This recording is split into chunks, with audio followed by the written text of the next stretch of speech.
How to reply to a message on a group on Amo app.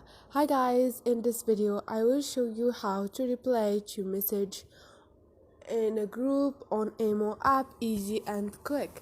So first thing, go to your Amo app. Now once you are here, click on the chat icon up there to get to this page, and you're gonna find all your conversations. Now all you need to do is choose a group. For example, this one. Now all you need to do is choose a message you want to reply to. And all you need to do is keep clicking on the message and you're gonna find those options. Now just click on the first option, which is reply, and write your message. And this is how you can reply to a specific message on group. Hope this video was helpful. Don't forget to subscribe and like.